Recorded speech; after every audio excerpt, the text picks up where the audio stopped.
Hi guys, welcome to revision time. आज मैं ला रही हूँ आप सभी के लिए आरपीएफ कांस्टेबल एग्ज़ाम 2025 के 2 मार्च को पूछे गए फर्स्ट शिफ्ट के क्वेश्चंस के एनालिसिस वीडियो। तो एग्ज़ाम जो है स्टार्ट हो गए हैं, फर्स्ट शिफ्ट के एग्ज़ाम हो गए हैं। तो चलिए देखते हैं आज के पूछे गए जीके जीएस के बहुत इंपॉर्टेंट क्वेश्चन, और इस क्वेश्चन के लिए हैं एक्स्ट्रा फैक्ट्स भी, जो कि आपको आने वाले एग्जाम में भी काफ़ी हेल्प करेंगे। तो चलिए स्टार्ट करते हैं आज की एनालिसिस वीडियो। मगर वीडियो को स्टार्ट करने से पहले अगर आप चैनल पर पहली बार आए हैं तो चैनल को ज़रूर सब्सक्राइब कर लीजिए, और अगर आप सभी को ये वीडियो हेल्पफुल लगे तो इसे लाइक भी ज़रूर कर दीजिएगा। तो चलिए स्टार्ट करते हैं आज के सारे क्वेश्चन पूछे गए फर्स्ट शिफ्ट के। क्वेश्चन नंबर 1, एलिफेंटा उत्सव किस महीने में मनाया जाता है? इसका आंसर होगा फरवरी के महीने में। एलिफेंटा महोत्सव हर साल फरवरी में मुंबई के एलिफेंटा द्वीपों पर मनाया जाता है। एलिफेंटा द्वीप मुंबई के पास ओमान सागर में स्थित है। इस पॉइंट को याद रखिएगा, एलिफेंटा द्वीप ओमान सागर में स्थित है। इस द्वीप पर 7 गुफाएं हैं। इन सभी गुफाओं की खोज पुर्तगाली आक्रमणकारियों ने की थी। नेक्स्ट क्वेश्चन, स्वर्ण सिंध समिति का संबंध किससे है? इसका आंसर होगा 42वें संविधान संशोधन से। 42वें संविधान संशोधन अधिनियम 1976 द्वारा स्वर्ण सिंध समिति की सिफारिशों पर संविधान के भाग 4A में मूल कर्तव्य शामिल किए गए थे। 42वें संविधान संशोधन द्वारा भारतीय संविधान में भाग 4A और अनुच्छेद 51A को जोड़ा गया था। भारत के संविधान में मौलिक कर्तव्यों का उल्लेख अनुच्छेद 51A में किया गया है। प्रारंभ में संविधान में केवल 10 मौलिक कर्तव्य थे। 86वें संविधान संशोधन अधिनियम 2002 द्वारा संविधान में एक और मौलिक कर्तव्य जोड़ा गया। वर्तमान में भारतीय संविधान में 11 मौलिक कर्तव्य हैं। मौलिक कर्तव्य के विचार को रूसी संविधान से ग्रहण किया गया था। मौलिक कर्तव्य से ये सभी पॉइंट्स मैंने काफ़ी बार एक्सप्लेन किया हुआ है, या फिर एग्जाम्स के एनालिसिस वीडियो या फिर प्रैक्टिस सेट। तो अगर आप मेरे चैनल से थोड़ी समय पहले से जुड़े हुए हैं तो आपको ये आंसर पता होगा। और जो लोग पहली बार आए हैं चैनल पे, उन लोगों के लिए ये मैंने सारे पॉइंट्स फिर से लिख दिए हैं। इन सभी पॉइंट्स को आप सब अच्छे से याद रखिएगा, क्योंकि इस टॉपिक से हर एक पॉइंट से अलग अलग क्वेश्चन बन जाते हैं एग्जाम्स में। दूसरा प्रश्न है, शिक्षा का संबंध किस अनुच्छेद से है? इसका आंसर है अनुच्छेद 21A। भारत में शिक्षा का अधिकार संविधान के अनुच्छेद 21A के तहत आया था। इसके लिए 4 अगस्त 2009 को भारतीय संसद ने निःशुल्क एवं अनिवार्य बाल शिक्षा अधिकार अधिनियम पारित किया था। यह अधिनियम 1 अप्रैल 2010 को लागू हुआ। इस अधिनियम के तहत 6 से 14 वर्ष के बच्चों को मुफ्त और अनिवार्य शिक्षा का अधिकार मिला। एक्स्ट्रा फैक्ट्स में मैंने ये भी काफ़ी बार बताया हुआ है। अगला क्वेश्चन है, अनुच्छेद 12 से 35 किस भाग में है? इसका आंसर है भाग 3 में। संविधान के भाग 3 में अनुच्छेद 12 से 35 तक मौलिक अधिकारों का उल्लेख है। संविधान के भाग 3 में मौलिक अधिकारों को 6 श्रेणियों में बांटा गया है। इन अधिकारों का उल्लंघन होने पर उपचार का प्रावधान भी है। भारतीय संविधान का भाग 3 भारतीय नागरिकों और कुछ मामलों में सभी व्यक्तियों को मौलिक अधिकारों की गारंटी देता है। इसे भारत का मैग्ना कार्टा कहा जाता है। संविधान के भाग 3 में मौलिक अधिकारों की सूची संयुक्त राज्य अमेरिका समेत दुनिया के किसी भी देश के संविधान से ज़्यादा विस्तृत है। नेक्स्ट क्वेश्चन, गन्ने का उत्पादन सबसे ज़्यादा कहाँ होता है? इसका आंसर है उत्तर प्रदेश। भारत में गन्ने का उत्पादन सबसे ज़्यादा उत्तर प्रदेश में होता है। वहीं दुनिया में सबसे ज़्यादा गन्ने का उत्पादन ब्राज़ील में होता है। गन्ना एक उष्णकटिबंधीय और उपोष्णकटिबंधीय फसल है। नेक्स्ट क्वेश्चन, नाथुला दर्रा भारत को किस पड़ोसी देश से जोड़ता है? इसका आंसर है चीन। नाथुला दर्रा बहुत ही इंपॉर्टेंट है, ये चीन से जुड़ा हुआ है। नाथुला दर्रा सिक्किम के पूर्वी हिस्से में भारत चीन सीमा पर स्थित है। यह सिक्किम की राजधानी गैंगटॉक से करीब 54 किलोमीटर पूर्व में है। यह दर्रा पुराने रेशम मार्ग पर स्थित है। यह भारत और चीन के बीच व्यापारिक संपर्क का काम करता है।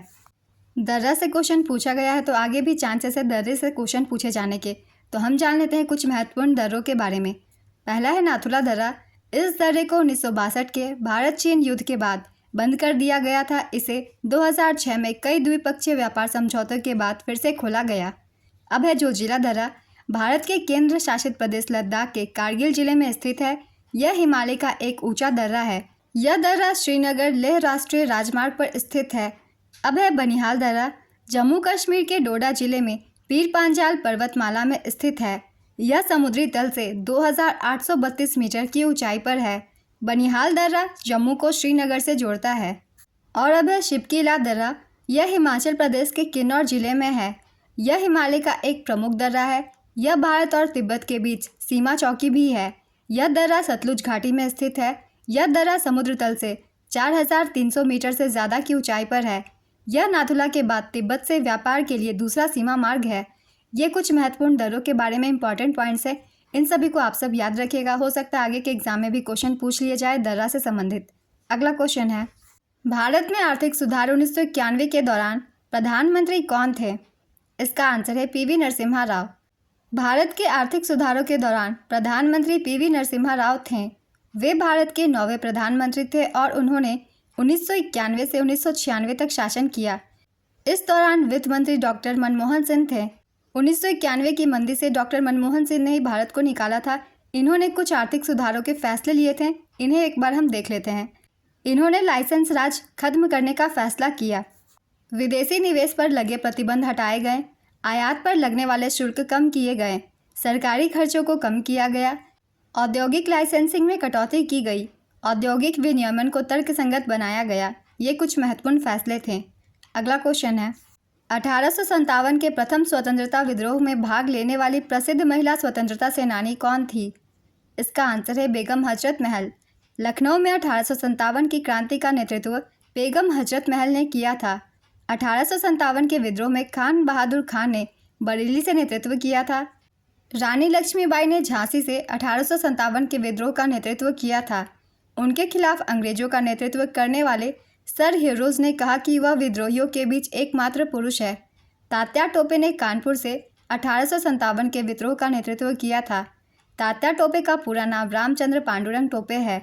उन्हें सर कॉलिन कैंपबेल ने हराया था। 1857 के विद्रोह का नेतृत्व मौलवी अहमदुल्ला शाह ने अवध से किया। उन्हें अवध क्षेत्र में विद्रोह के प्रकाश स्तंभ के रूप में भी जाना जाता है। वे 22वीं इन्फेंट्री रेजिमेंट के अंतर्गत आते थे। 1857 के विद्रोह का दिल्ली में नेतृत्व नाम मात्र को बहादुर शाह के हाथों में था, लेकिन वास्तविक नियंत्रण जनरल बख्त खान के द्वारा किया गया था। 1857 के विद्रोह का बिहार में नेतृत्व बाबू कुंवर सिंह ने किया था। 1857 की क्रांति से ये कुछ इंपॉर्टेंट पॉइंट्स थे। इन सारे जगहों के नाम याद रखिएगा और इनके नेतृत्वकर्ता कौन थे इन्हें भी आपको याद रखना है। अगला क्वेश्चन है, पंचवर्षीय योजना कौन तैयार करता है?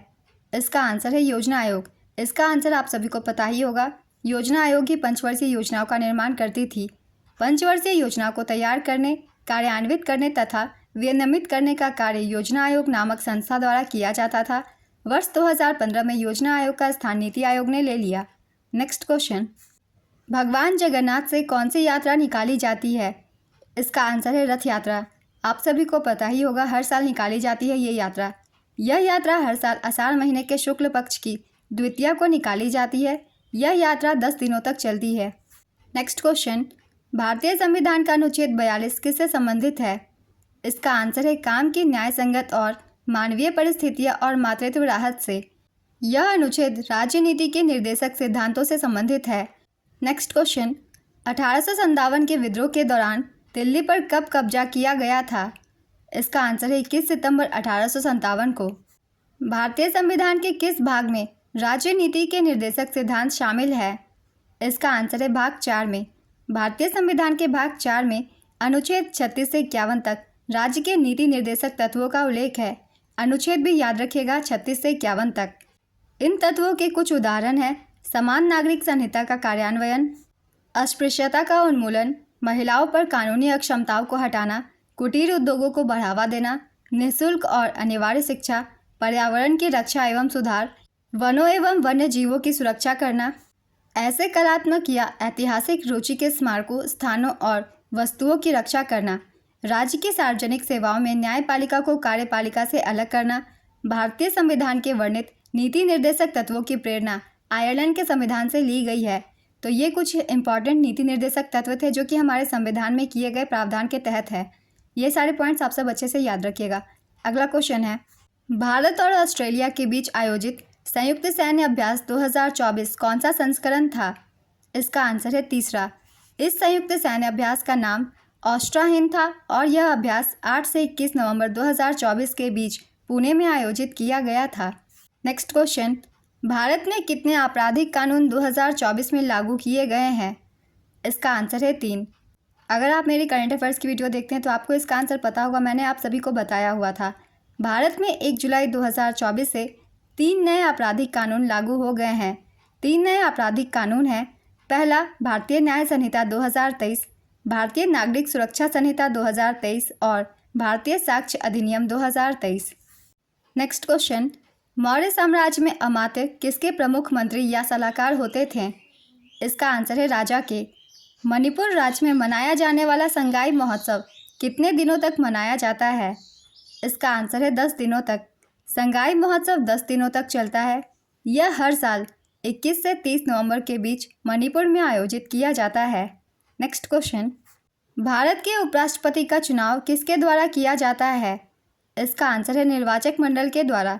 उपराष्ट्रपति का चुनाव अप्रत्यक्ष रूप से संसद के दोनों सदनों के सदस्यों निर्वाचित और मनोनीत से मिलकर बने निर्वाचक मंडल द्वारा किया जाता है। अनुच्छेद 66 में कहा गया है कि उपराष्ट्रपति का चुनाव एक निर्वाचक मंडल के सदस्यों के द्वारा किया जाएगा। तो आज के फर्स्ट शिफ्ट के एनालिसिस वीडियो कंप्लीट होती है। अगर आपको कुछ और क्वेश्चन पता हो तो आप मुझे कमेंट बॉक्स में बता सकते हैं। तो अगर आप सभी को ये वीडियो हेल्पफुल लगी हो तो इसे लाइक ज़रूर कर दीजिएगा और इस तरीके की एनालिसिस वीडियो के लिए चैनल भी ज़रूर सब्सक्राइब कर लीजिए। फिर मिलते हैं अगली वीडियो के साथ। आप सभी को आने वाले एग्जाम्स के लिए ऑल द बेस्ट।